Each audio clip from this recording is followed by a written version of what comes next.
The air over White Harbor tasted of salt and soot-clouded hearth fires. Yet beneath it Daenerys Targaryen rode as though borne by a warmer breeze only she could feel.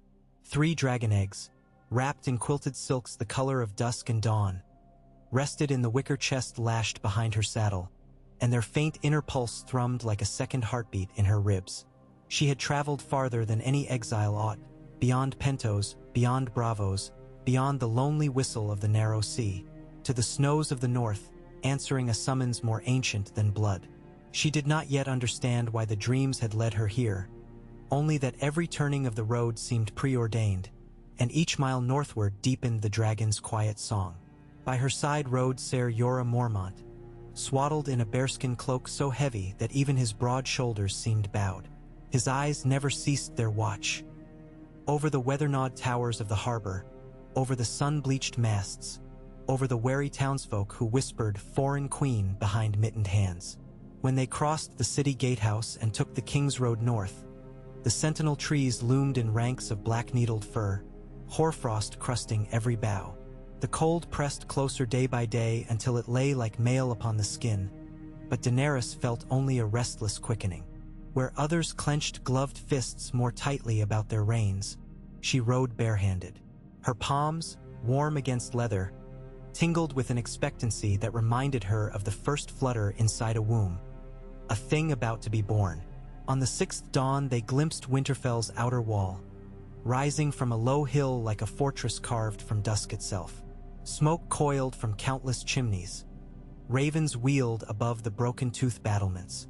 At the gatehouse Ser Roderick Castle met them, whiskers rimed white, sword at hip, one good eye narrowed beneath the steel of duty. "We have received Lord Stark's word," he said, his breath a drifting banner in the chill. "Guests you are, and guests you'll be treated. But the North is slow to trust. Best remember." A sideways glance caught the wicker chest. Ser Roderick paused, as though hearing some buried murmur, but spoke no more. Inside the walls Winterfell breathed warmth from its natural springs. Steam drifted in alleys between timber halls. Snow melted in runnels to the muddy yard. Yet beyond each gust of vaporous comfort the cold lingered, waiting its hour. Gray-clad men and women dipped respectful bows, then hurried on with bundles of firewood or baskets of onions. None tarried to stare. Northern courtesy, Daenerys learned, was cut from the same cloth as its wind, blunt, brisk, and biting at the exposed. They lodged her in the guesthouse, a long-timbered keep whose hearthstones almost glowed from the hidden hot water beneath. Still Daenerys woke before dawn each day and found the eggs beneath her blankets warm to the touch. At times they seemed to stir of their own accord, needing no brazier. She would press them to her cheek, one after another. Black crimson scales, pale cream veined in gold, green bronze ridges. In the oval shell she sensed first a quickening, then a flutter, like birds beating wings against glass. On the 3rd evening Lord Eddard Stark returned from a foray to Moat Cailin. He dined with her in the great hall beneath carved direwolves and guttering torches. His face carried the stillness of the Godswood pond, but his gray eyes studied her as a mason studies a fault line in stone. "You come far, your grace," he said softly, the words holding neither fealty nor rebuke. "My hall is yours, yet the North is wary of dragons. Our memories are long." Daenerys met his gaze across the trencher of venison. "I seek no subjugation, my lord. Only shelter for a birthing I scarcely comprehend." A silence followed, broken only by the hiss of fat on the spit. Across the board Catelyn Stark sat stately and pale, fingers clasped tight in her lap. One seat down, young Sansa watched with curious awe, while Arya gnawed bread as though each bite tore down a barrier between them. Bran, small in his boy's seat, leaned so far forward that Maester Luwin kept a steadying hand upon his shoulder. Daenerys felt all their eyes, suspicion, wonder, fear, like a quilt of different weights pressing upon her. She touched the chain at her throat where once dragon heads had dangled. Now only unadorned silver rested. That night she walked the Godswood alone, cloak trailing over the wet black earth. The heart tree loomed, great limbs clawing the star-strewn sky, its face carved stark and weeping. Steam rose from the hot springs pooling beneath its roots, wreathing the ancient weirwood in spectral mist. Daenerys knelt before it and laid her palm to the bark. Felt warmer than the courtyard stones, warm as flesh. A whisper traveled her spine. Not words, not even sound, but a startled recognition. As if the old gods themselves, surprised, had opened one eye. Behind her snow crunched. Jon Snow emerged from the silver haze, ghost-pale wolf padding silent at his heel. "You should not come alone," he murmured. "In the dark every shadow can be a spear. Only if one believes the shadow," she answered, turning. "Do you?" He hesitated, black curls catching starlight. "Ghost sees things I do not. Tonight he shows his teeth to nothing." The dire wolf circled the base of the heart tree, eyes like embers. Daenerys's gaze drifted to the chest in Jon's arms, her chest, the dragon eggs within. She'd asked that they be brought, and he had obeyed without question. They set the chest upon a stone outcrop. The gods would seem to breathe around them. The pool lapped softly against moss. From far roofs came the muted boom of the castle forge, but here only the heart tree's sap-slow pulse kept time. Daenerys loosened the latch. 3 eggs shimmered under the open sky, scales catching moonlight like mail. She lifted the black and crimson egg and cradled it close. A tremor ran through the shell, a single steady thump. Jon's eyes widened. "That was that?" "Yes." She smiled without quite intending to. Awe chased every word. "They quicken faster in this place than by any fire. Perhaps your gods speak in flame as well as leaf." He brushed gloved fingers across the pale egg. "These grounds are older than the King's Road. Bran says roots of the heart tree reach the hot springs. Heat rises from deep within the world." That thought seemed to startle him. A forge no man's hammer built. Daenerys felt it too, an undercurrent like magma beneath crust. In her belly the air warmed. Her breath steamed silver. Sweat prickled, yet frost clung to the branches overhead.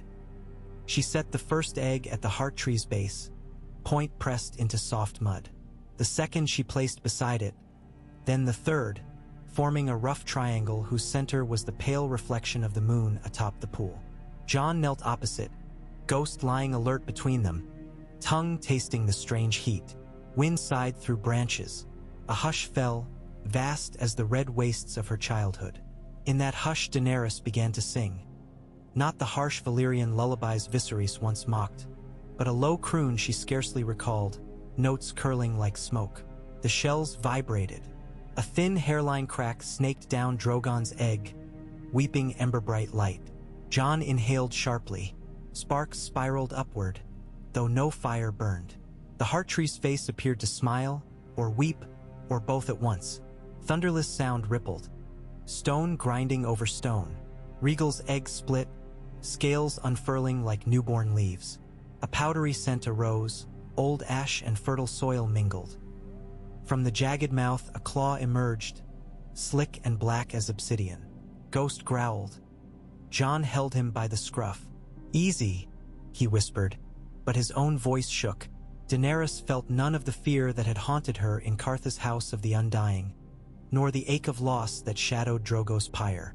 Here each crack of shell seemed guided by gentle hands. Viserion's egg shattered next, a silent burst of pearl and gold fragments. 3 hatchlings wriggled free, one dark as midnight flame, one green bronze like tarnished bells, one pale as burning bone. They looked smaller than she dreamed, but alive, impossibly alive, and their tiny cries rose like glass chimes beneath the snowy boughs. The black one crawled first, wings wet and folded. He sniffed the cold air, then made for Daenerys with a wobbling stubbornness. She extended a trembling palm. He climbed, claws pricking tender as nettles.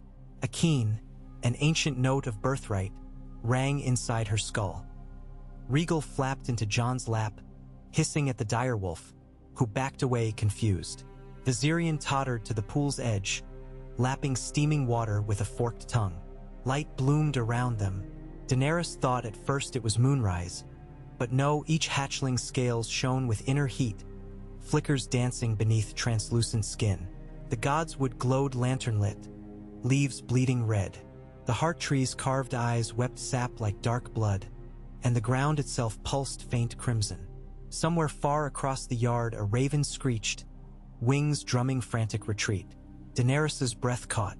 For one heartbeat she saw across centuries.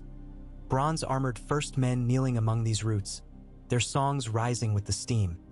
Children of the forest threading silent between trunks. Pale shadows crowned with frost eyes, advancing, retreating, returning. And above them all, dragons sweeping northern skies as though such sights had never died. When sight cleared, she knelt in wet soil, robes soaked, hatchlings clinging to her. Jon watched speechless, his gloved hand resting upon Rhaegal's narrow skull. They did not speak. Speech felt thin beside the moment's gravity. After a long while, Jon helped gather the broken shells into the chest. Daenerys lifted each hatchling, crooning Valyrian comforts. Drogon spat a thread of smoke that curled like question marks in the cold. Word of the miracle spread at dawn. Maester Luwin arrived first, fluttering like a startled rook, followed by Lord Stark, Theon Greyjoy stalking warily behind.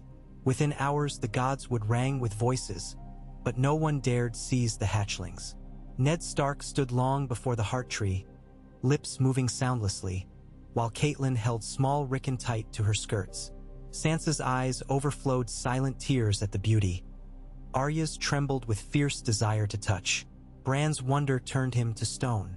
3 dragons, Ser Jorah murmured, softening the rasp of exile. And hatched not by fire, but by Winterfell's heart. He bowed low before Daenerys. Blood of my blood, you have done what no dragon lord dared. Ned Stark's wordless gaze rested on the hatchlings. When he spoke, frost misted each syllable. If ice may breed fire, then everything we thought unchanging shifts. The North will not understand. The South will fear. Daenerys lifted Drogon to her shoulder. The hatchling's wings beat once, stirring hair about her face like warm breath. Let them fear if fear keeps swords sheathed. I seek not thrones purchased in fire. The dragons are mine, but they are children yet. I will raise them where roots run deep and hot springs feed hidden flame. She glanced at Bran, whose eyes seemed older than his summers. There is power here older than Valyria.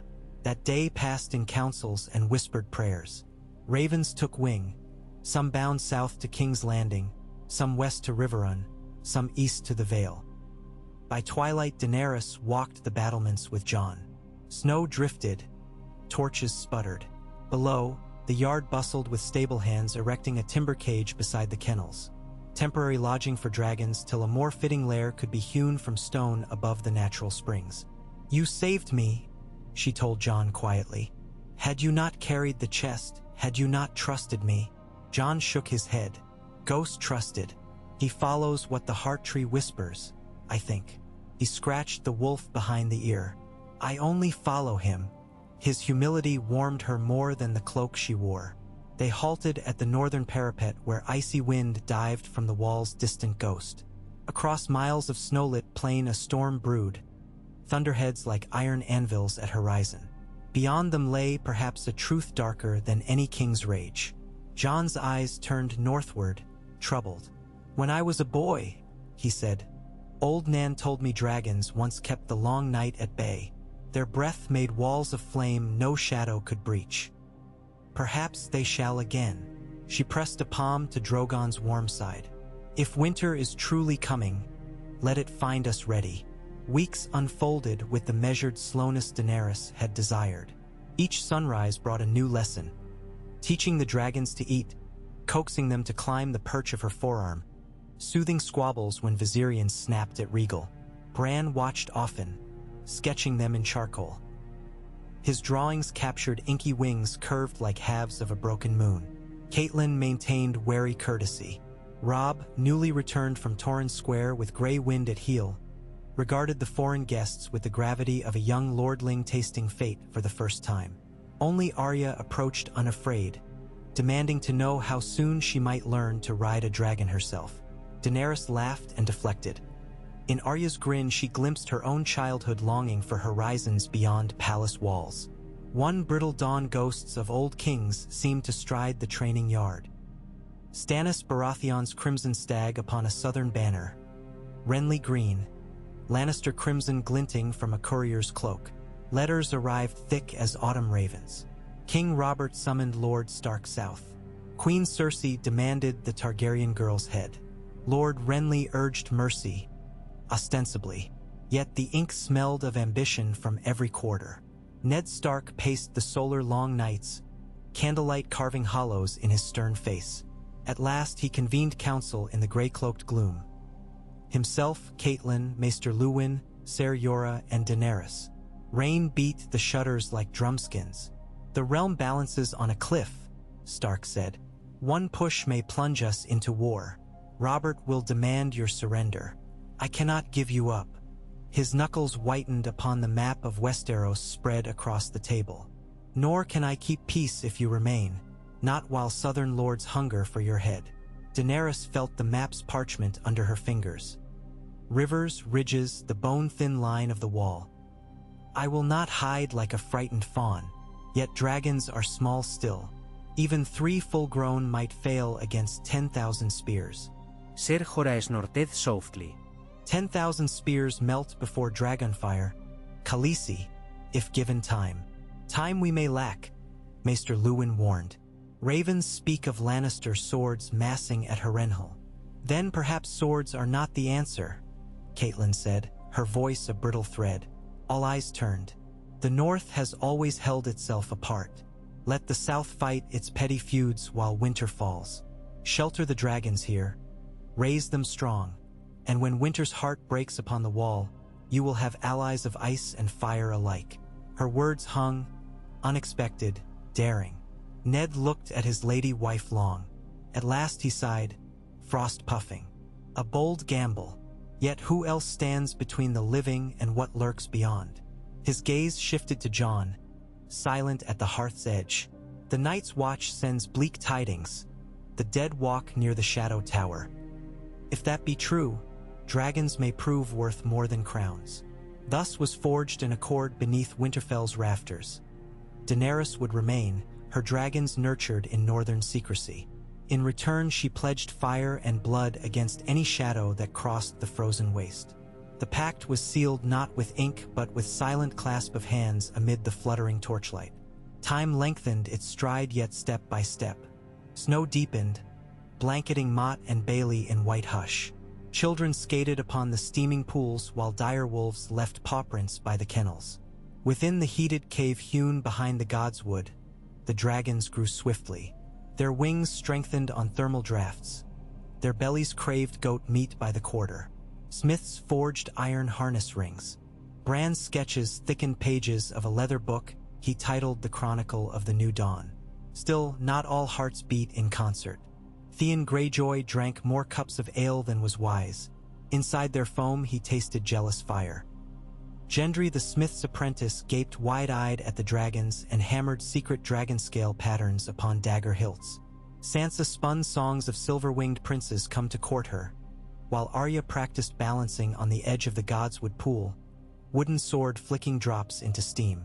On the night the wall sent its black messenger. Rider half-frozen, horse foam-flecked and wild-eyed. Everything changed. He bore word of a battle at the Bridge of Skulls, of pale whites clawing from drifts, of cold that shattered swords. "Light," he rasped in Ned's solar. "We saw blue light and heard wings." He collapsed before finishing. When the maester bared his chest, frostbite starred the flesh around a wound blistered black. Jon's face tightened like a drawn bow. He petitioned to ride at once, but Lord Stark forbade it. "You have duty here," he said. Yet Daenerys saw the flame in Jon's eyes mirrored in Drogon's. Something large moved upon the board of the world, and small men could not halt it with words alone. That very eve Daenerys slid from bed to stand at the window. Snowflakes swirled like white moths around torchfire. Beneath fur she felt scales shift. Drogon curled monstrous along the cave's ledge below, wings half spread in dream. Regal and Viserion roost above him, silhouettes against the cavern vent's glow. A thought came unbidden. To wait is to invite defeat. She pressed her palm to frost-webbed glass until warmth formed a crude star. Behind her, Ser Jorah spoke from shadows. You were never meant to stand behind walls. The world beyond waits for your flame. She turned. In candlelight, his scarred face looked carved from basalt. Walls protect until they imprison. The eggs brought me here. Here the dragons found life. But perhaps this is only the first hearth. A greater fire calls. Do you mean to leave? He asked without masking worry. Not leave. She shook silver hair from her eyes. Ride. Dragons are born to sky, not cave. If the dead gather, the living must answer. The decision uncoiled like smoke. Come dawn, she gathered counsel again. This time in the cave mouth where dragons dozed. On straw and stone she laid out a plan. A flight to the wall by secret. Scorched sky above haunted forest. A pledge to Night's Watch that winter would meet its match. Ned Stark protested. To risk the dragons before they were grown seemed folly. Maester Luwin feared conspiracies. Yet Jon's hand found the pommel of Longclaw as though it weighed the truth. I will ride with her, he said, voice steady. So it began. Preparations stitched in quiet corners, provisions packed into waxed leather, Bran sending dream ravens that soared on ghost wings. Catelyn touched Daenerys' cheek and found it fever warm. Whatever comes, she whispered. Remember, some winters never end, but all winters give birth to spring. Daenerys nodded, though her own spring bloomed crimson and gold. The dawn chosen for departure broke pearl pale. Snow fine as sifted flour drifted across the yard. 3 dragons, each the length of a small boat now, shuffled upon the frost-crusted stones, wings beating slow thunder. Drogon lowered to allow Daenerys astride the ridge of his neck, leather harness gripping scale. Her gloved fingers fitted loops. The dragon's heat radiated through calfskin. Jon mounted regal, whose green-gold eyes regarded him with brotherly mischief. Ser Jorah took Viserion, eliciting a snort of pale smoke that shimmered like opal dust. Below, the Stark household filled the yard.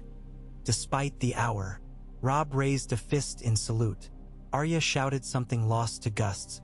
Sansa clasped her sister's hand. Hodder lifted Bran upon his shoulders so the boy might see over the crowd. Bran's eyes were wide pools of moonlit lake. Fly swift, Ned Stark called. Wind snatched his cloak into a banner. And remember, the North remembers. Daenerys lifted her face to swirling sky. Drogon crouched, muscles coiling. She tasted fear and found it sweet. In her mind rushed flames, heart tree sap, the salt of White Harbor, the trackless desert where once she walked alone, all wove into a single braided cord that tethered past to future, fire to ice. She whispered one word, Dracarys. Less as command than covenant. The world dropped away. Wings thundered. Snow became white rivers. Winterfell shrank to a charcoal not amid endless gray. Cold air tore at her cheeks, yet Drogon's heat engulfed her, a furnace beneath black scales. Ahead, Regal darted like an emerald spear, Viserion a pale comet. Between them, Ghost's howl rose from Jon's saddle, carried on freezing wind like a challenge to every dark thing hiding beyond sight. Below, unfurled forest and hill, lakes silvered with ice, rivers glinting dull steel. On the far horizon, the wall rose, a jagged line dividing dawn from an older night. Beyond it, storm clouds massed, pulsing with unnatural lightning. For a heartbeat, Daenerys felt the gaze of something vast and patient fixed upon them, older than Valyria, older than the first hearth. In answer, Drogon roared, a sound like shattering glaciers set aflame. Thus did ice meet fire in the high airs above Westeros, and the realm trembled at the balance newly born. The flight had only begun. The journey of hours would stretch into days, and the war of seasons into songs yet unsung. But in that first rush of wind and wing, Daenerys Targaryen knew only the exultant certainty that the dragons were hers, the sky their cradle, and destiny writ anew across a wintering world. The Godswood shrank behind, but its heartbeat traveled with them, a rhythm of roots and flame, promising that even the deepest snow might bloom red flowers when dragons danced with the cold. Snow hissed beneath Drogon's talons as he banked low over the frost-shattered treetops of the haunted forest, his wings beating deep pulses of heat into the corpse-cold dawn. 3 days' flight from Winterfell had hardened the hatchlings. Where once they fluttered awkwardly from perch to perch, now each young dragon rode the updrafts with a hunter's poise. Yet their bodies were not half a year old, and fatigue weighed on sinew still knitting to its full strength. Daenerys Targaryen felt the strain in every tremor of scale beneath her knees. She guided Drogon by touch alone, skimming the tree line until the wall reared before them like the edge of the world. 700 feet of ice streaked blue, crow-haunted, immutable. Castle Black crouched at its base, smoke curling from clustered chimneys, torch lines crackling along the switchback stairs. Horns brayed as the dragons descended. One blast to announce rangers returned, another to summon the garrison, a third, shrill and disbelieving, for dragon-sighted. Black brothers poured into the yard, some in boiled leather and mail, others half-armored, cloaks flapping like torn wings. They formed a ragged semicircle, pikes lowered more from awe than threat. Jon Snow dismounted first, Rhaegal's claws crunching fresh snow. He swept the hood from his hair and strode into the circle as though it were merely a training yard at Winterfell. "Stand easy," he called, voice carrying over the thrum of wings. "These are friends." Ghost padded at his side, white against white, eyes the same red as the heart tree that had witnessed the dragon's birth. Lord Commander Jeor Mormont emerged from the raised platform outside his solar, raven on shoulder. The old bear's gaze climbed the length of Drogon's neck to Daenerys, where she sat poised in fur and leather, silver hair streaming. "I've seen queer sights past the wall," he rumbled, "but this outstrips them all. Descend what title shall I use? Queen? Lady of Dragons?" "Call me Daenerys," she said, swinging to the ground. Her boots crunched into snow, and heat coiled up from the scorched footprints Drogon left behind. "I come in peace and peril both. Both are plain enough." Mormont's raven beat its wings and croaked, "Blood, fire, fire." The Lord Commander thumbed the pommel of his sword. "Come within. We'll talk before your winged host frightens my rookery to death." Inside the hall, warmth bled from a roaring hearth. Cracked benches held Black brothers shoulder to shoulder. Bowen Marsh, Dolorous Ed, Gren, PYP, Maester Aemon swaddled in blankets at the head table. The air smelled of tallow and pine pitch. Steam rose from iron kettles of mulled wine. Yet even here cold lurked in corners, a reminder that stone and timber were little shield against the breath of winter. Daenerys sipped wine politely while Jon recounted the tale.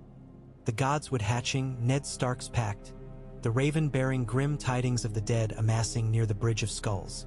When he spoke of pale walkers with eyes like shard ice, a murmur rippled through the men. Some clenched cups, others crossed themselves with hurried signs. Maester Aemon lifted his milk-filmed gaze. "My order knows prophecy's cruel edge. Dragons born in the cold heart of the north were never foretold in the texts I studied. Yet the world is larger than parchment." His fingers, blue-veined and fragile, trembled around the rim of his cup. "If the others gather, warmth is hope." Bowen Marsh rubbed frost-stung knuckles. "Hope or doom? One misjudged flame could bring the wall crashing." He eyed Daenerys's dragons through the open door where they dozed, curled about the ash pits. "All it needs is meltwater in the wrong season." Jon's reply came hard as iron. "Without fire, meltwater will be the least of our woes. I've seen wights walk even after torches flickered out. They rose again in darkness." Mormont thumped the table. "Enough. The Night's Watch has 2 duties. Guard the realms of men and take no part in their quarrels. Yet when the darkness itself marches, distinctions grow thin." He turned to Daenerys. "If you swear aid against the enemy beyond, you may stay. But cause the wall harm, and every crow here will turn pike upon you." She met his stare, unflinching. "Your wall shall stand so long as dragons breathe." So it was settled. A fragile accord forged over rough wood and hotter tempers. Rangers were dispatched at dawn to scout the Shadow Tower and the Gorge. A host of builders cleared the old storage yard beside the mews. There they erected stout timber frames roofed with slate scavenged from collapsed keeps, temporary dragon stables warmed by straw and the vented heat of underground coal fires. The dragons settled restlessly, uneasy with confinement, but Daenerys spent hours scratching soft scale between ridges, singing low Valyrian lullabies to soothe their unease. Regals snapped at careless hands. Viserion scorched the feed trough to charcoal when goat carcasses ran short. But each night Drogon curled around his siblings in a black crescent, teeth bared to any who dared approach, and calm returned like a tide. Training began on the fourth dawn. On the castle's outer rampart, Jon laid out straw-stuffed dummies dressed in scavenged white rags. A line of archers stood ready below. Daenerys mounted Drogon, guiding him aloft until the spires of ice below became needle-thin. She spoke the word that had birthed flame in Karth and Astapor alike, and flame answered. A slender jet first, then a torrent, searing wind and smoke that boiled the frozen air. Straw ignited. Rags curled into cinders. The snow underfoot hissed away to vapor. Below, black brothers hooped and clattered sword hilts against shields. Ghost's howl rose up like a white banner. By evening the men clamored for more. They set shields on wooden frames to test the dragon's aim, and Daenerys learned subtlety of command. A raised hand twitched left brought Drogon's gaze upon the target. A leg squeeze slowed his pursuit. Whispered Valyrian coaxed a gentler flicker of flame rather than a full roar. Ser Jorah observed each session, noting how long it took before the dragon's chest heaved over hard, how swiftly flame dwindled when fatigue set in. They can manage 5 bursts in quick succession, he calculated, but then must rest or risk exhaustion. Jon experimented with new tactics. Archers at staggered heights loosed flaming arrows from the wall, guiding Regal's descent toward ground targets. Viserion, ever the swiftest, took to swooping runs along the tree line, his pale fire shredding bark to char. The haunted forest began to bear scars, blackened clearings stripped of snow, branches sagging in lumps of glassy ice. Even at night the horizon glowed faintly, lure to every raven for leagues. Messages flooded the rookery. King Robert demanded the abominations be surrendered. He named Ned Stark traitor and threatened to march north. Cersei's letter, dripping courtesy, offered peace if Daenerys married Joffrey and bound the dragons to Lannister banners. Renly wrote a charming plea for alliance, extolling beauty and power together. Stannis's raven carried scripture-sharp condemnation of Hellspawn. Doran Martell's scroll arrived wrapped in sand-colored silk, a cautious note of sympathy from one desert exile to another. Daenerys read each missive, then fed it to Drogon's flame save Doran's, which she tucked into her bodice like a secret. One night, as frost crystals feathered the windows of the king's tower, Maester Aemon summoned her alone. She found him by dying candlelight, his quills laid aside. "Come closer, child," he rasped. She knelt. "I have listened to the dragonglass as though it were living stone. It whispers of balance upset. Fire in such proximity to ice may unravel fates wove long before your birth." He lifted trembling fingers to her cheek. "Beware pride, Daenerys Stormborn. Dragons are flame made flesh. Pride is flame within the mind. Both consume." She clasped his fragile hand. "I will remember." 2 weeks slipped by, each colder than the last. Ice thickened on the wall until cracks rang like bells underfoot. Scouts vanished. 2 groups, both rangers seasoned and sure. When a single horse returned riderless, eyes rolled white, the garrison trembled. Jon proposed a sortie beyond the Milkwater. 12 men plus himself and Daenerys on Dragonback, seeking the missing. Mormont argued but relented. Fear was an ember against the blizzard of necessity. They departed under a white sky smudged with purple cloud. The forest swallowed them. Gray trunks banded black with hoarfrost, snowdrifts steep as ramparts. Ghost loped ahead, nose to wind. Drogon flew patrol above the canopy, a moving shadow barely darker than the sky. Behind, brothers trudged, cloaks cracking with frost. They found the first body at dusk. Othar, a veteran ranger, impaled on an ash spear of his own making, eyes pale as blind milk. His flesh was unmarred by rot. Breath still misted faintly, though his chest lay open to the heartwood. Jon set torch to the corpse after hacking off the head for certain. Blue flame crawled across the body until bone popped in ember bursts, and still the scent was not of meat but of something older. Cold decay of tombs unopened.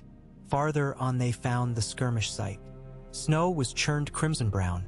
Branches snapped. 3 more rangers lay, weapons beside them untouched by rust, bodies frozen in midstroke as though winter had clapped hands and halted time. Footprints circled, some human, some clawed, none belonging to living beasts. A shattered obsidian dagger glittered like night sky fragments. Daenerys stood atop a sloping root, hand on Drogon's side. Her dragon hissed, nostrils flaring. Smoke plumed, but the smell was wrong. He tasted fear in the air, that of prey sensing hunter unseen. Leaves rustled though no wind blew. Jon raised Longclaw. "Form square," he ordered. 10 brothers pulled shoulder to shoulder, pikes outward. Shade pooled between trees, thickening into shapes. Pale crowns of rime, blade-thin limbs, eyes burning with the deep cold of outer dark. 7 figures glided forth, tall as spears, their armor like moonlit glass. No horn sounded, no throat dared scream. The others advanced to the edge of torchlight. Frost crackled on steel. Moisture froze in midair, drifting crystals. One lifted a sword carved from ice. It hummed a tone so high it pierced Daenerys' ears. She swung onto Drogon's back even as Jon shouted, "Loose!" Arrows flew, but shaftwood shattered against the white blades. 2 rangers fell, chests pierced by spears unseen. Drogon's roar split the hush. Flame jetted, washing forest in searing orange. Snow exploded to steam, ice blades run off to glass beads. But 2 figures leapt aside, swift as wind over frozen pond, unburnt save for wisps of smoke curling from pauldrons. In the fury's afterglow, one other thrust its sword upward, point aimed at Drogon's throat. The dragon veered. The blade missed scales by a hair, but frost leapt from its edge to rim the underside of Drogon's wing. Membranes stiffened, brittle. Daenerys felt the limb falter.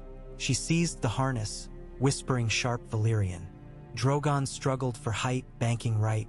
Rhaegal swooped from behind Jon, shrieking as he dropped low enough for Jon to leap onto Spike-Ruff shoulders.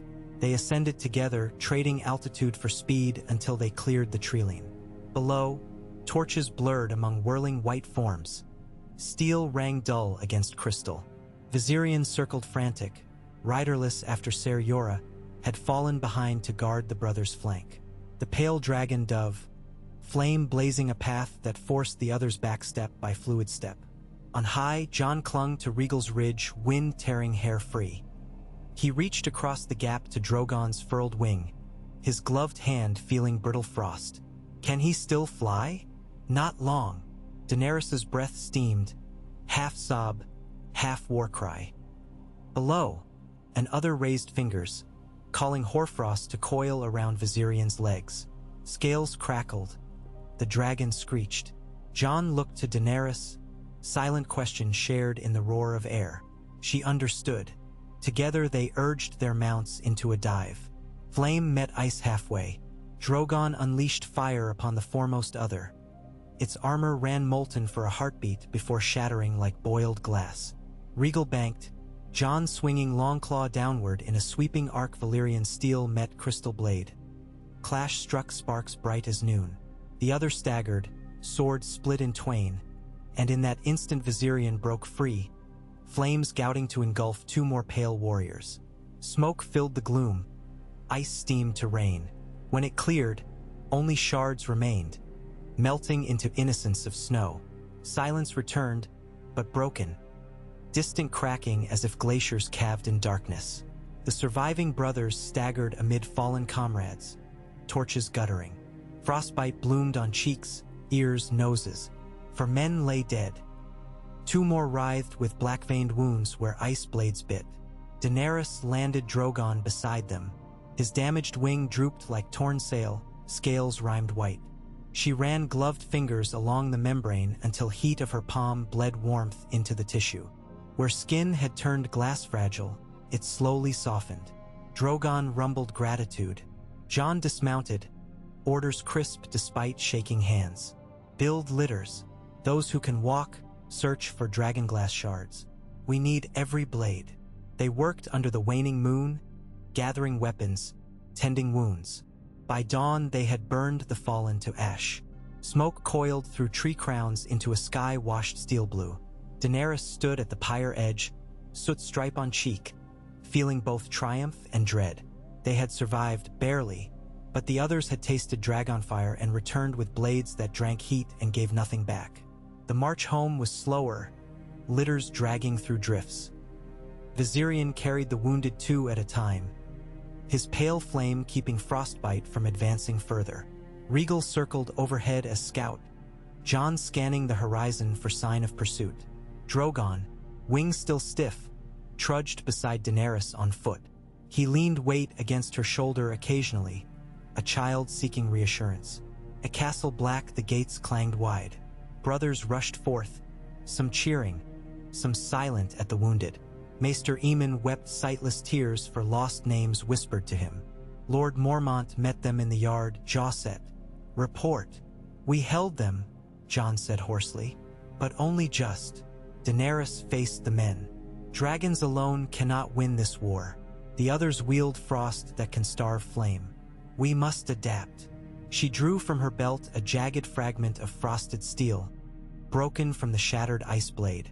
It smoked gently in warmer air. Hands reached, but she held it aloft. Study this.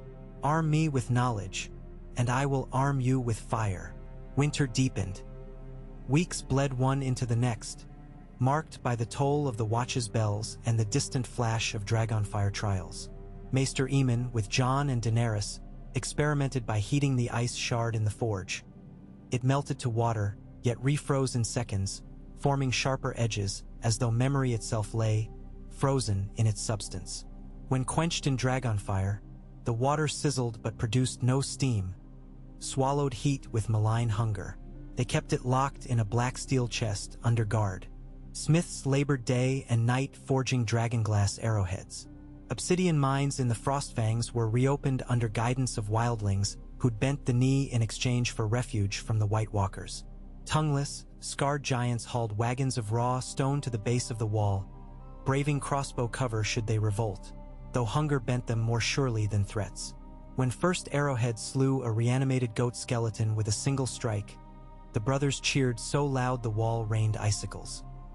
News from the south worsened. King Robert dead, some whispered poison, and Joffrey crowned, Cersei regent. Tywin Lannister marched with 40,000 men, banners like a sea of crimson above the Green Fork. Lord Stark named traitor for harboring dragons and failing to answer a royal summons. Yet he could not march. Jon wrote that Robb musters Northmen but dares not divide forces with the threat from beyond. Ravens carried rumors of wildfire caches beneath King's Landing, of cell sails pouring into Dragonstone under Stannis' signal. Daenerys' dreams grew strange. A great city built of pale columns, its domes encased in frozen fire, throngs of dead watching her pass with eyes like shards of starlight. In one dream, she knelt upon a white plain where blue roses bloomed through snow, scentless, glass-edged. At the edge of vision, the heart tree of Winterfell bled sap that froze mid-air, forming chains. She woke each time to dragon fire licking the straw of the loft, scales rattling with restless energy. Slowly Drogon's wing healed, membranes supple again. The dragons outgrew their stables. Builders carved caves into the frozen face of the wall itself, tapping the vein of geothermal warmth discovered when sediment shifted under Drogon's fire. Pillars of ice melted, leaving a hollow labyrinth lit by torches and flickering dragonfire glow. Brothers joked that if the wall wouldn't fall to enemy blades it might collapse from within, but their eyes shone with wonder scampering along the corridors of living crystal. Jon sparred daily with new recruits. During one session, Daenerys watched from the parapet as he instructed wildling and crow alike to fight together. Tormund Giantsbane, barrel-chested and red-bearded, laughed booming approval. All the songs south of the wall never spoke of. Snow teaching giants to jab, he roared. Worlds turning upside down, best hold on. Later, atop the king's tower, Daenerys stood with Jon gazing east where dawn glimmered pale. The realm fights itself while shadows gather, she said. If I rode south with dragons, might that force them to set aside crowns and bend to necessity? Jon shook his head. Men fight shadows in their own hearts first. They'd sooner burn the wall than share power. She studied him. Snow ringed his lashes white against dark hair. You could lead them.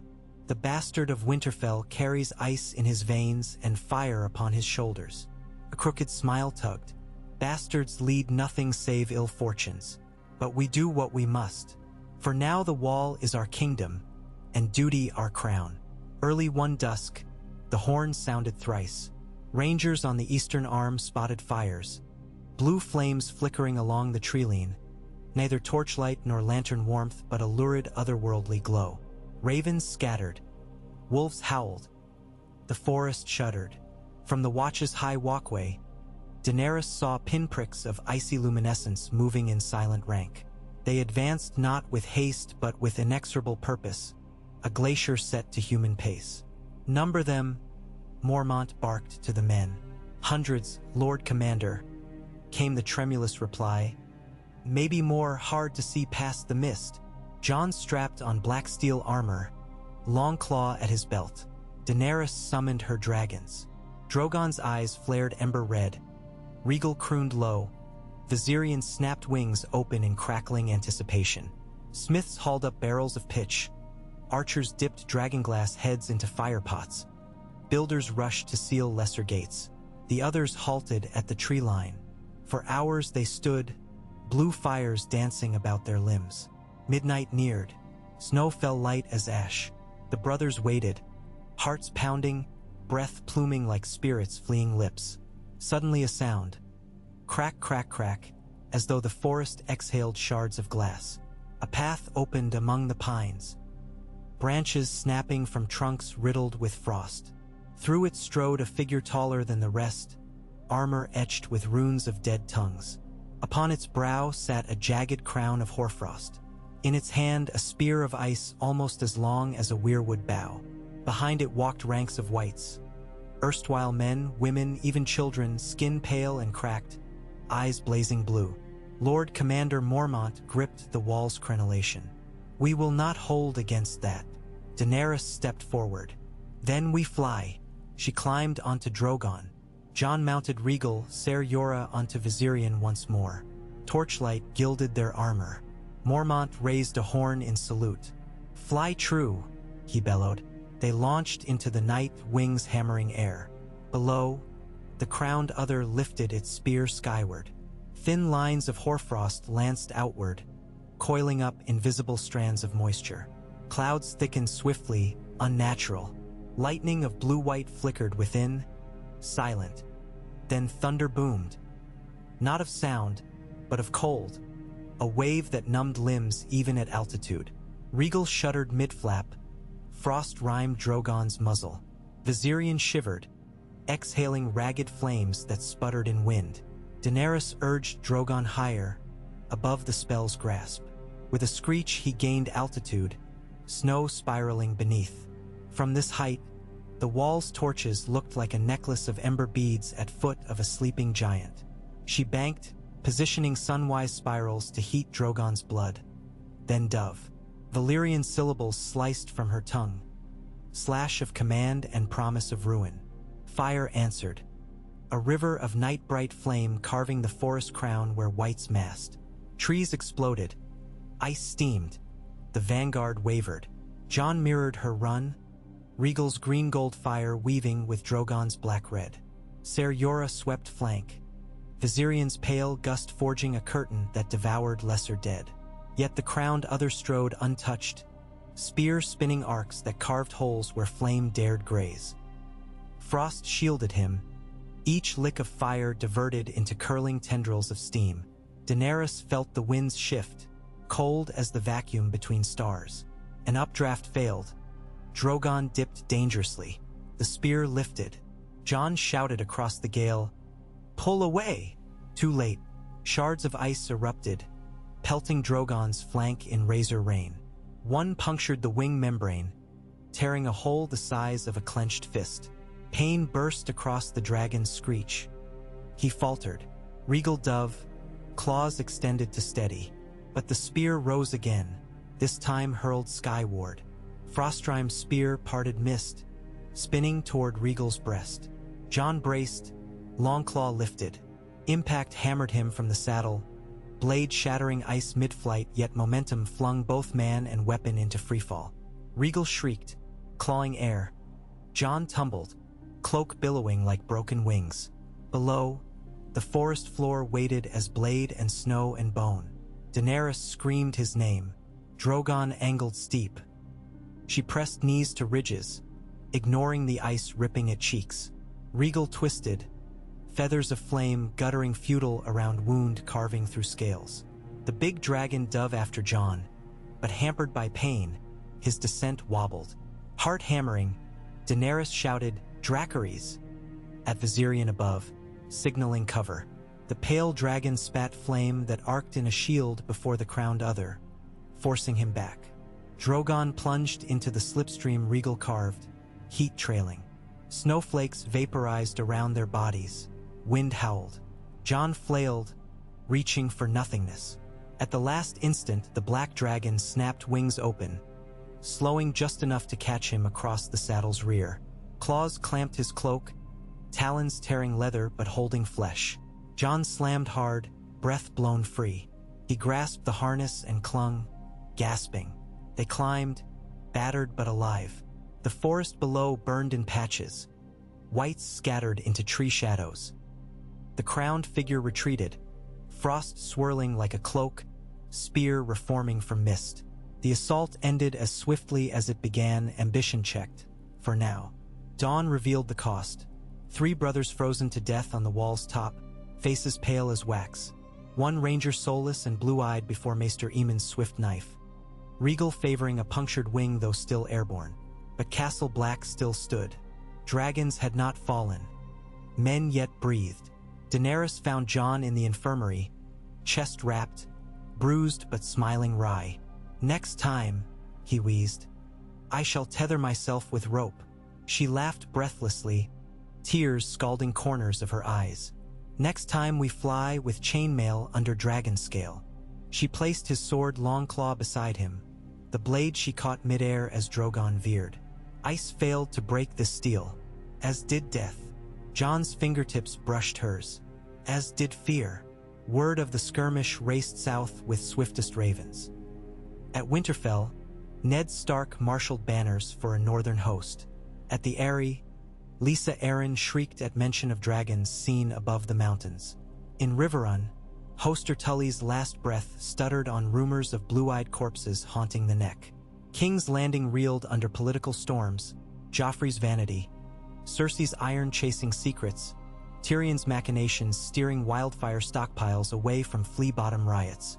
Yet beneath, the small folk whispered a softer dread, that snow would fall on the capital by year's end.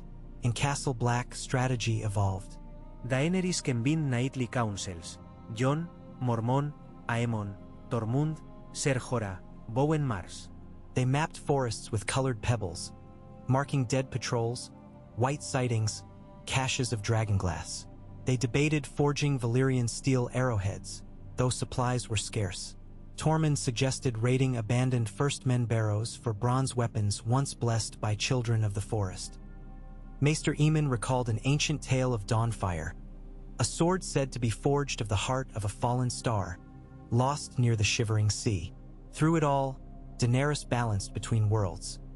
Mother to 3 growing dragons, commander to men wary of her power, emissary to lords who feared her rise, woman whose dreams danced with blue roses and chains of ice.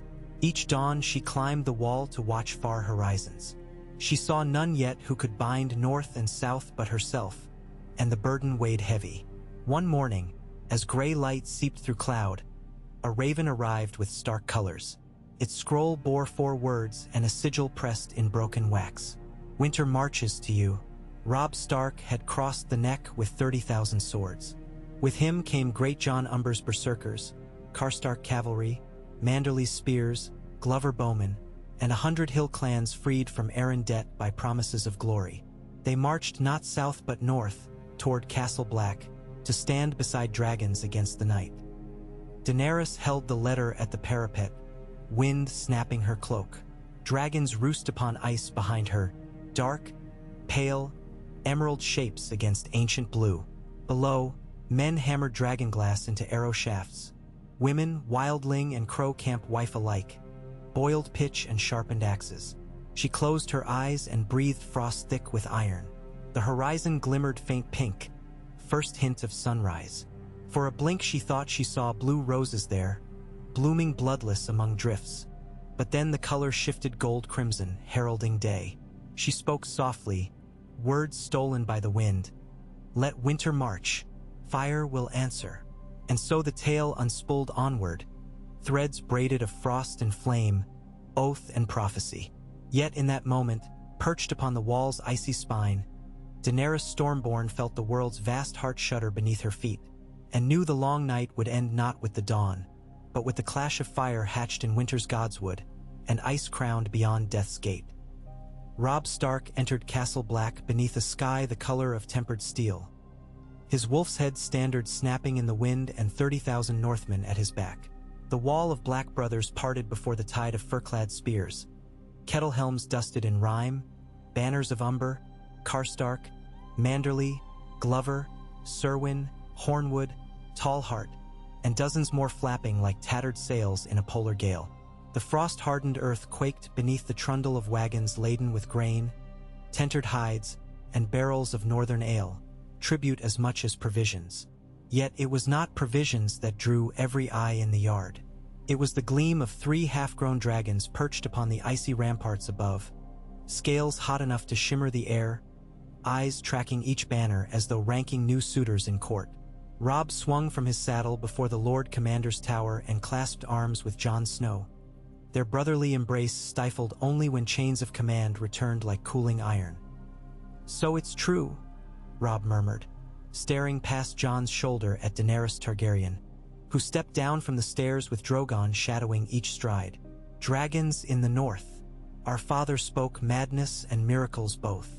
Jon's smile was small and taut. "Miracles are rarely tidy."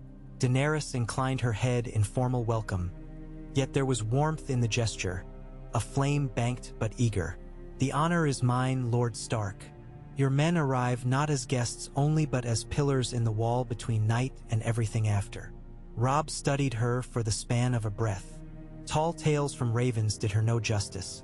She looked tougher, leaner than the painted court fantasies of a dragon queen, pale hair bound in a simple knot, cheeks wind-burned red. Drogon's shadow cloaked her in brief darkness as he stretched a wing. The Stark heir raised brow and arm alike in a salute equal parts caution and respect. If dragons choose winter's edge for their nest, the North will see it done. But know this, we guard our own. Should throne-hungry lords ride north on pretense of aid, we will answer steel for steel. "Thrones can wait," she said, words truer than she had imagined in those fever-bright years across the narrow sea. "The dead will not." So the armies of men merged with the sworn brothers of midnight and the wild hosts of free folk who had bled south of the wall behind Tormund Giantsbane. Tents sprouted in every hollow. Fires speckled the shadow of the wall until night looked bruised with ember freckles. Builders carved new latrine trenches in permafrost, while cooks stirred kettle after blackened kettle. 100 languages mingled round those fires, the clipped oaths of Northmen, the lilting sing-song of Skagosi, the guttural rhythms of Thens, the quicksilver Valyrian of Daenerys's small retinue, even the cracked yips that passed for speech among giants' half-wit offspring. Through it all prowled the dragons, never straying far from their queen. Each circuit of wings dislodging snow from ramparts, each breath of smoke setting hearts skipping both for dread and for hope. Within 2 days Robb laid his council in the Shield Hall. Jon Snow, Daenerys, Lord Commander Jeor Mormont, Tormund, Ser Jorah, Bowen Marsh, Meege Mormont, Lord Wyman's lanky son Ser Wendell standing proxy, and Maester Eamon blanketed in owl-feather furs whose down drifted with each word he spoke. They gathered round a plank table scarred by decades of ranger knives. A crude map of the haunted forest spread atop. Dark stones marked scouting parties lost in the previous month. Splinters of dragonglass indicated caches. Near each stone, Eamon placed a sprig of pine or scarp of ivory tusk to denote white sightings. Under the lamplight, it resembled some macabre dawn game, pieces alive and hungry to multiply. Daenerys sat straight-backed, resistant to the fatigue tugging at her eyelids. She had slept scarcely 2 hours the night before.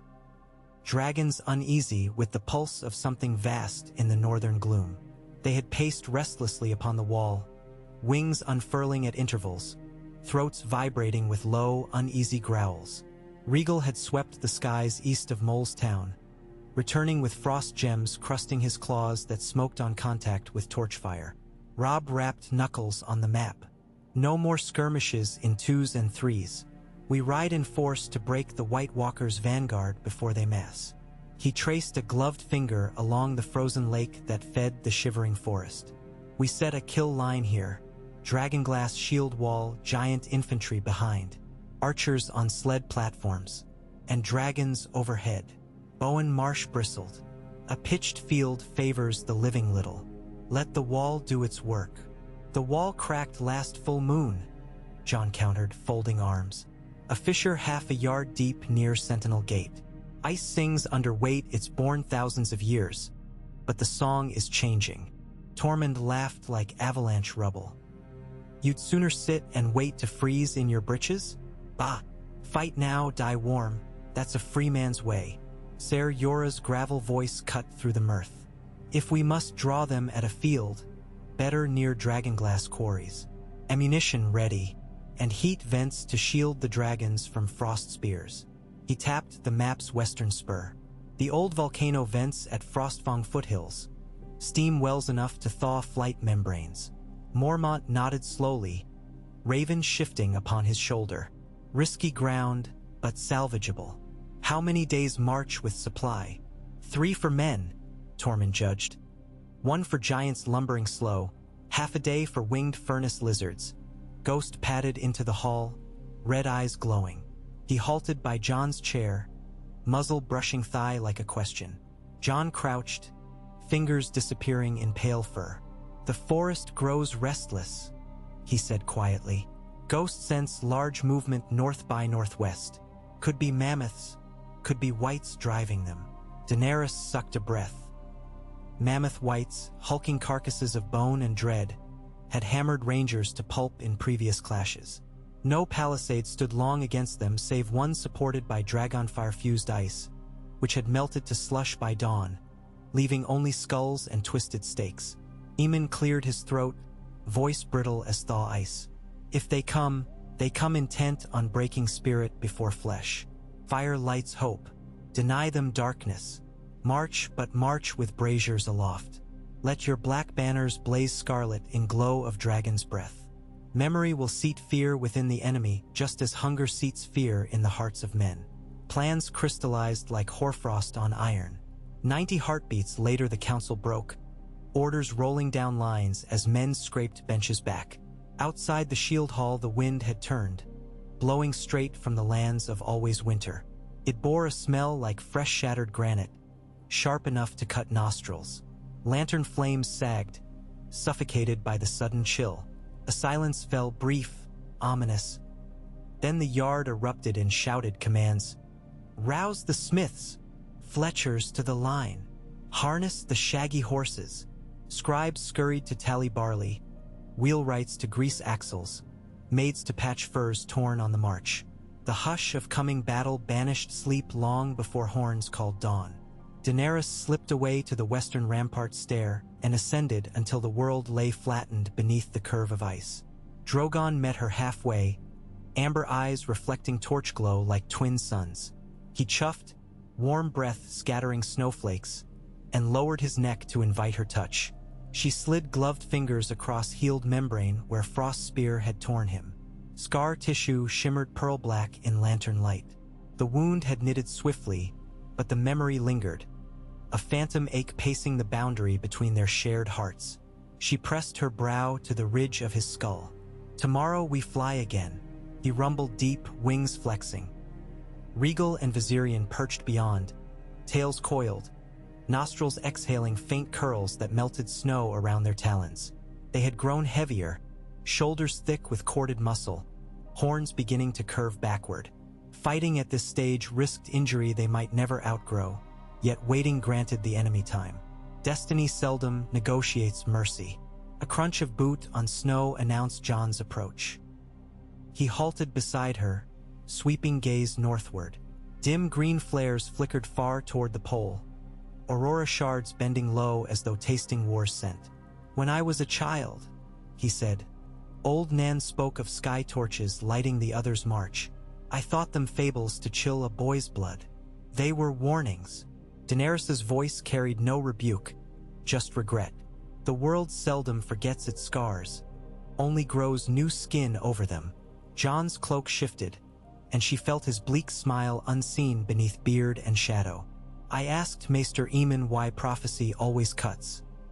He said if a blade does not break the flesh, you cannot call it a blade at all." She studied his profile. Hard lines, eyes haunted yet steadfast. "Our fates cut deepest when bound together. I feared them once, these threads of ice and fire, but perhaps knotted they hold stronger." His breath hung between them like silvered glass. The wall was built to keep out death, but death has flown over on dragon wings. Now it is time to ride with it. He turned, gaze sliding to Drogon. "If we fall tomorrow, we fly tonight," she interjected, pulse quick. Riders between stars cannot speak of falling. The words surprised her. Truth often surfaced where fear might twist. Jon laughed softly, a sound warming the frost-thick air. "Tonight, then, ride with me one last time before the spears meet dawn." So they rode, not for battle but for the sheer, shivering life in vaulted sky. Dragons leapt from the rampart, wings hurling them upward in thunderous beats. Wind ripped cloaks, stung eyes, but exhilaration outshone pain. Above clouds the night bared its celestial bones, frost constellations glittering, a curved slice of moon sharp as a reaver's axe. The boreal lights fanned green curtains, their silent flicker painting scales in ghost light. Drogon roared, the sound swallowed by boundless dark. Regal answered, Viserion's keening climbed to a flute-like trill, 3 flames braiding across the heavens, signal to watchers below that life still burned bright. High above the wall, Daenerys leaned into Drogon's neck, feeling sinew ripple under hardened scale. She glanced right. Jon sat astride Regal with quiet authority, posture flowing with each wingstroke. Boy no longer, but a man who had danced with death and stolen a step of its rhythm. Their eyes met across night's gulf. No vows spoken, no promises etched. Sometimes hearts confer without witness. At dawn, horn calls drummed a funeral cadence for stillness. Columns formed, black brothers in center under the Night's Watch banner, flanked east by Karstark spear walls, west by Umber berserks gripping long axes half as tall again as a man. Giants lumbered within ring chains hammered overnight, eyes glinting amber, tusked mammoths plodding behind dragging wooden barricades. Wildling skirmishers with bone knives lined ridges above to spot whites in the snow. Bowyers distributed arrows tipped with obsidian. Each man clutched 3 for the first volley, more in quivers. Atop wagons, iron braziers burned pine resin, ready to ignite arrow shafts for secondary shot. Daenerys mounted Drogon at the fore, crimson banner of House Targaryen streaming from her saddle.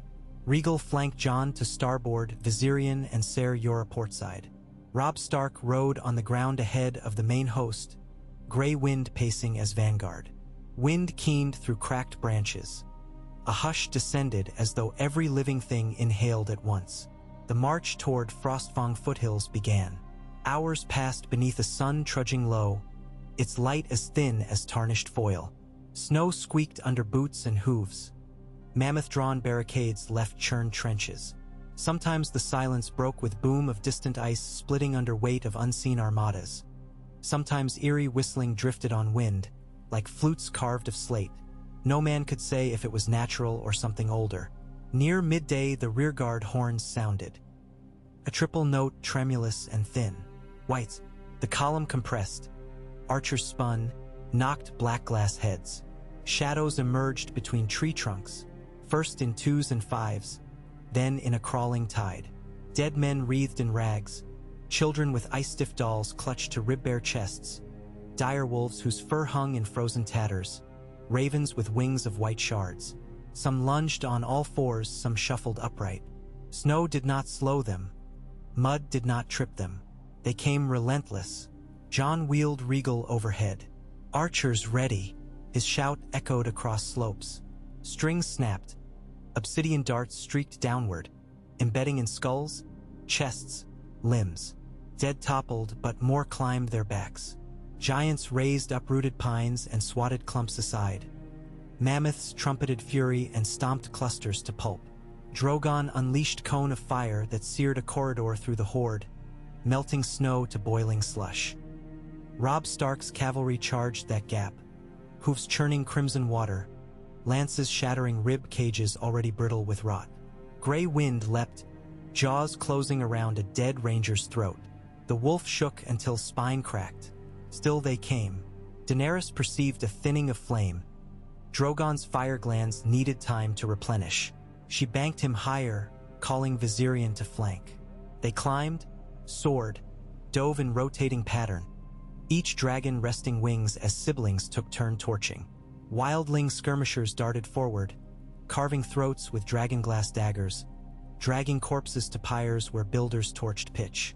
Acrid smoke fouled the air. The battle lines inched toward the Frostfang vents. When the sun slumped near the rim of white peaks, they reached the high meadow known as Stone Whaleback, a long ridge shaped like a breaching leviathan, rocky spine protruding from drifts. Beneath cracked basalt lay natural chimneys venting steam from primordial furnace. Here Robb ordered a halt. Builders and wildlings hacked ice to erect breastworks. Giants hammered posts for a palisade.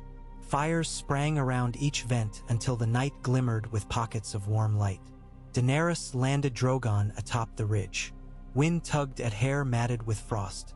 Robb trudged up, helm under arm, cheeks raw with windburn. "We hold here," he declared between gulps of cold air. "Night will test our nerve. We are closer to their nest than they to ours," she said. Her voice held confidence she scarcely felt. Twice during skirmish she'd spied white figures among the dead. Slim silhouettes wearing mail that sparkled like shattered mirrors, each with eyes lit by blue stars. One had hefted a spear toward Regal's heart again. Only Tormund's thrown hatchet had deflected the blow, blade bouncing off like flint on iron oak. She turned to watch the dragons settle on basalt perches above the vents. Steam rose around them like incense, curling under wings, beating on scales. Drogon closed his eyes, nostrils flaring as if drawing strength from the earth's warmth. She felt matching heat bloom under her ribs. The night would be long. A war council convened amid the ridge's starlit steam. Robb, Jon, Mormont, Daenerys, Aemon, Tormund, and a pair of giant chieftains whose guttural speech-mage Mormont alone seemed to parse. Scouts reported movement.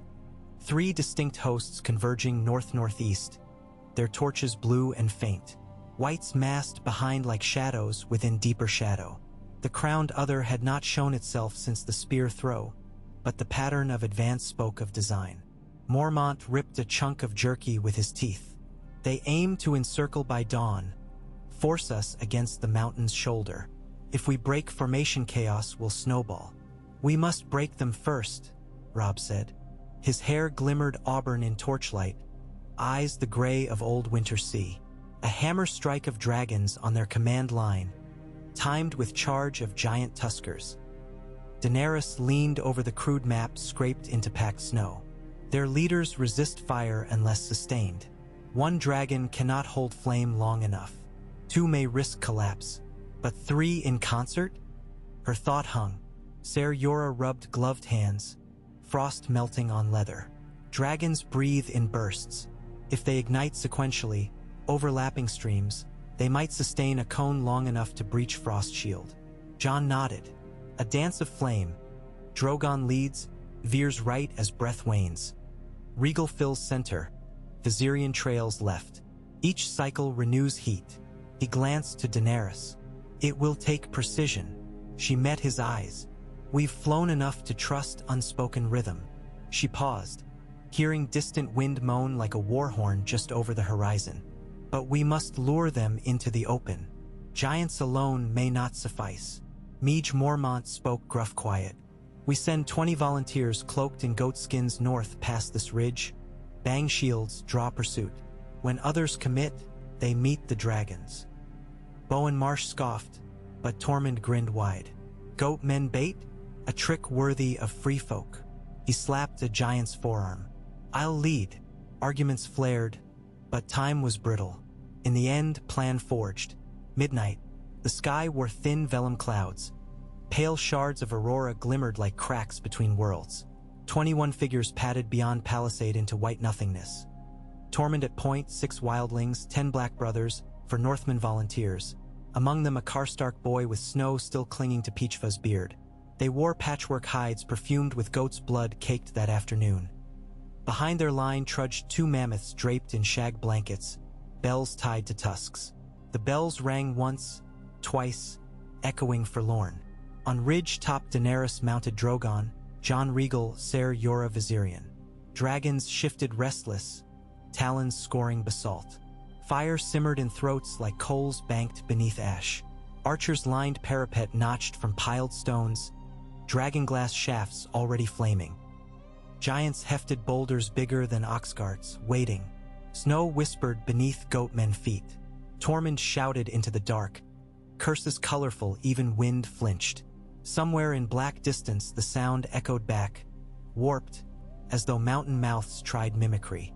Silence followed, heavy, accusing, and then frost began to hiss. It hissed the way fat spits in a kettle, building to a roar that made men clutch fur collars closer. Blue lights blossomed, first a smattering, then a drifting sea of will-o'-wisps bobbing like corpse candles. The crowned other stepped from wavering gloom, spear raised. Beside him marched half-dozen lieutenants cloaked in ice spider silk, swords grown of frozen moonlight. Behind them, ranks of whites stretched like winter wheat. Tormund's laughter cracked like splitting oak. He hurled a torch high. It arced, flaming, landing in snow yards ahead and sputtering into black. Kom varm yerbones, ye preti icikles. The crowned other's spear pointed. Whites lunged. Tormund's party wheeled and ran, bells clanging on mammoths as they lumbered back. Dead pursued, scuttling like spiders on broken legs. The main host on the ridge heard the bells first. Archers steadied. Daenerys stroked Drogon's neck ridge. Steady, my heart. Goatmen burst through outer palisade gap, breath smoking. Mammoths trumpeted, swung about, charged along flank, drawing more dead behind. The trap mouth opened. Now, Jon muttered. Drogon launched, wings drumming thunder. Regal and Viserion shadowed his ascent, rising in stacked echelon, tails slicing steam vents. Dead below shrieked, piteous and eager. The crowned other's head tilted, sapphire gaze tracking dragons with the detachment of a viper watching prey. At 200 feet Drogon leveled, banking right to align with enemy vanguard. A rolling snarl vibrated his jaw. Daenerys leaned forward, lips brushing scaly hide. Dracarys. A torrent of black-red fire lanced downward, striking the frozen ground ahead of the White Walkers. Snow flashed to steam, making a curtain of fog shot with ember sparks. Drogon veered. As his flame guttered, Regal dove into the breach, gold-green inferno roiling. Frost armor began to hiss, pooling into glass tears. He pulled up, and Viserion pitched wings, exhaling a pale, almost white-hot plume that intersected the previous streams, pushing heat deeper. Combined, the breath burned as a single furnace licking 80 yards long, twisting through swirling vapor. Dead in its path ignited, some shattered like porcelain, others combusted, sending limbs cartwheeling across charred snow. But the crowned other and 2 lieutenants stood inside, frost shields spinning like mirrored discs, deflecting flame in rippling arcs. Every second shimmered scales with heat. Daenerys tasted copper on tongue. Second cycle. Drogon dove again. Flame pouring over unshielded lieutenant. Ice mail melted. Otherworld flesh sizzled. Figure crumpled into glass shards. The crowned other slashed spear end. Conjuring wave of sub-zero air that snuffed a lick of Drogon's trailing fire. Wing membranes stiffened. Regal cut across, jaws wide. Flame erupted, but shards of frost soared up like javelins. One punctured his shoulder. Blood hissed on contact with icy tip. Jon grunted, clamping knees to maintain seat. He hacked at spear shard with long claw. Metal met crystal, chipped pieces fell, the wound free. Viserion third cycle breath roared, pushing Flame Lake forward. The crowned other's armor glowed cherry at edges, cracks spider webbing across surface. He stepped back. First retreat Daenerys had seen. Triumph flared. Then the spear pivoted skyward. Ice thunder. The clouds tore apart, unveiling a swirl of stars momentarily eclipsed by spears of crystal raining down. Dozens, wide as oars, sharp as grief. Giants hurled boulders, batting some aside, others bursting on contact. Archers loosed dragonglass at falling ice, shattering a few, but still shards whistled through lines, skewering men and dead alike. One giant took a spear through thigh, toppling onto 3 mammoths. Chaos rippled. A spear larger than the rest hurtled for Drogon's breast. Daenerys cried a powerless warning, but the dragon twisted midair, the shard grazing flank, carving curl of flesh but sparing bone. Blood sizzled on ice below. Push! Jon shouted across gale. They resumed cycle though exhaustion tugged at dragons. Flame thinner now, still hot but sputtering. The shield wall of whites pressed again, gaps filling with fresh corpses rising from snow like weeds. Robb ordered horn blast. Giant tuskers thundered into melee, tusks impaling clusters of dead, flinging them overhead. Stark spears followed, banners whipping. Battle devolved into whirl of nightmare. Snowfields strobing orange with flame bursts, ghost trees spitting sparks, screams of living and dead merging. The crowned other waded through with cold composure, spear weaving curtains of frost. Every swirl left a path of refreeze. Flames hardened into crystal mid-flicker, embers petrified into frozen motes that tinkled like glass in wind. Daenerys realized flame alone would not kill him. They must shatter the spear, source of conjuring. She maneuvered Drogon for steeper dive, heart leaping as muscle strain juddered along his spine. Regal and Viserion struggling as well. She signaled Jon, crossed forearm twist. He nodded, urged Regal to climb. Viserion peeled away, seeking vantage. Dive number 5. Drogon screamed rage, jaws wide. Flame burst but deliberately short, dousing ground before the other to blind view. Regal plummeted from above, claws outstretched. Jon balanced, long claw raised downward like lightning rod. They speared through steam and smoke. At last instant Jon leapt, sword aimed at frozen crown. Metal met ice. A sound like bells shattering rippled across battlefield. Crown cracked. The spear lifted to impale mid-air attacker, but Drogon slammed bodily from side, 15 tons of scale and fury. Spear snapped halfway. The other staggered, movement stiff, almost human. Ice webbed deeper cracks across armored carapace. Viserion streaked in, mouth agape. Instead of fire or frost, he emitted a shriek, ultrasonic keen vibrating battle to stillness. Snow swirled around the other like whirlwind, then collapsed inward. Armor burst, shards flinging outward. Inside the rent stood skeletal figure luminous with pale internal fire. One heartbeat later Regal's flame washed down again, enveloping both Jon and the crumbling figure. The dragon's breath parted around Longclaw, creating a vortex funnel that sucked heat into icy core. A flash white, blue, then none. When flame receded the other was ash undulating in cold breeze, drifting to ground like poisonous snow. Jon rolled from Regal's clawed grip, landing heavily in snow but alive. Longclaw's edge glowed faintly.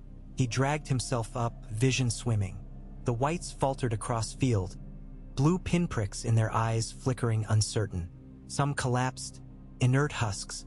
Others staggered, seeking fresh command. Robb saw opportunity. Advance! Northern horns roared. Spear walls surged. Giants bellowed. Wildlings screamed battle songs. The living pressed, dragging dragonglass blades across ribs, necks, caving skulls. Daenerys guided Drogon to land near Jon. She dismounted, sprinted across churned slush. He met her halfway, helmet gone, hair iced. She seized his shoulders. "You breathe. Enough," he rasped, coughing. Their foreheads touched briefly, unspoken relief washing over them like another kind of fire. Drogon lowered skull to sniff Jon, huffing warm breath. Rhaegal nudged close, protective. Battle lasted hours more, but tide had turned. With crowned leader fallen, second ranks of White Walkers withdrew, fading into tree line. Whites fought mindlessly until shattered by spear points or flame. At dawn the field steamed under first flush of purple light. Corpses lay heaped, dead of both sides. Black brothers stacked their own for pyre. Northern priests built cairns of stone and ice. Giants sat among mammoths, mourning slain kin with sonorous dirges that shook icicles from cliffs half a league distant. Archers lit fire arrows, sending white carcasses into final conflagration. Smoke drifted, acrid with burnt flesh and unnatural frost. Daenerys and Robb walked through carnage side by side, Jon a step behind, gray wind limping but alive. They paused beside the spear's broken halves, now dull and harmless. Maester Aemon tottered to them, leaning on Gilly for support. His blind eyes somehow found the relic. He brushed knuckles over jagged edge. "One root severed," he murmured. "But the tree yet grows, and winter has more than one king."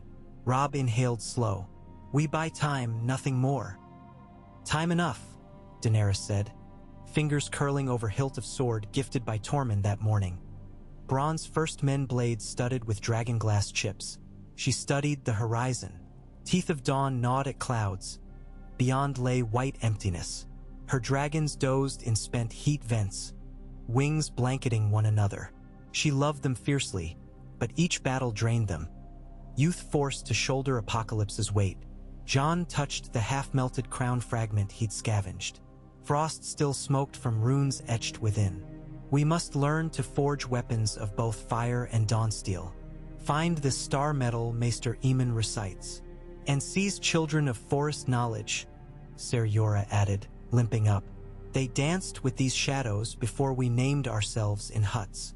The Council of War reconvened that evening within a cave beneath Whaleback Ridge, steam trickling over stalactites. There they charted next steps. An expedition to the Forgotten Vale where folk whispered of Meteoric or Tormund guiding. A mission east to the caves of Leaf's people, Bran Stark to accompany as interpreter of dreams. Wildling scouts to harry retreating white trails, and Daenerys to fly south, one dragon only, to rally riverlords uncertain, show them proof the North fought not for crowns but for breathing dawns. "My absence will be brief," she argued when Jon frowned. "Dragons recover flame faster in warmer climes. Drogon will feast, heal. I will speak before Riverrun and White Harbor nobles, bring their grain north. Without food this war ends sooner than frost will break our steel."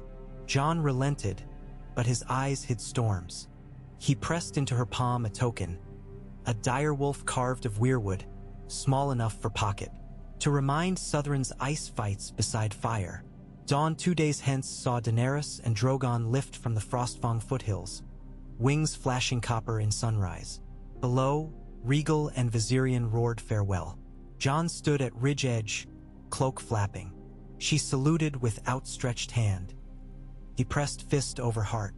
Then dragon and rider soared southeast, their shadow gliding over charred battlefields, over tents still patched with blood, over newborn graves where northern banners swayed. Behind her, the north braced for next assault. Ahead, the Riverlands awaited news of fire hatched in winter's Godswood and of a queen who fought frost not for throne, but for all hearts still beating warmth into a dying world. Snowflakes rode the slipstream of her passing, melting in Drogon's blaze, swirling like fleeting ghosts that dared linger one heartbeat longer before giving way to sunrise. Thus the wheel turned, rim of iron and rim of ice grinding against one another. Night had faltered but had not fallen, and somewhere in that hush between victories, the dragons dreamed of stars, and men of the fires of home, each unaware that destiny now licked its quill anew, ready to script the next siege in letters of frost and flame.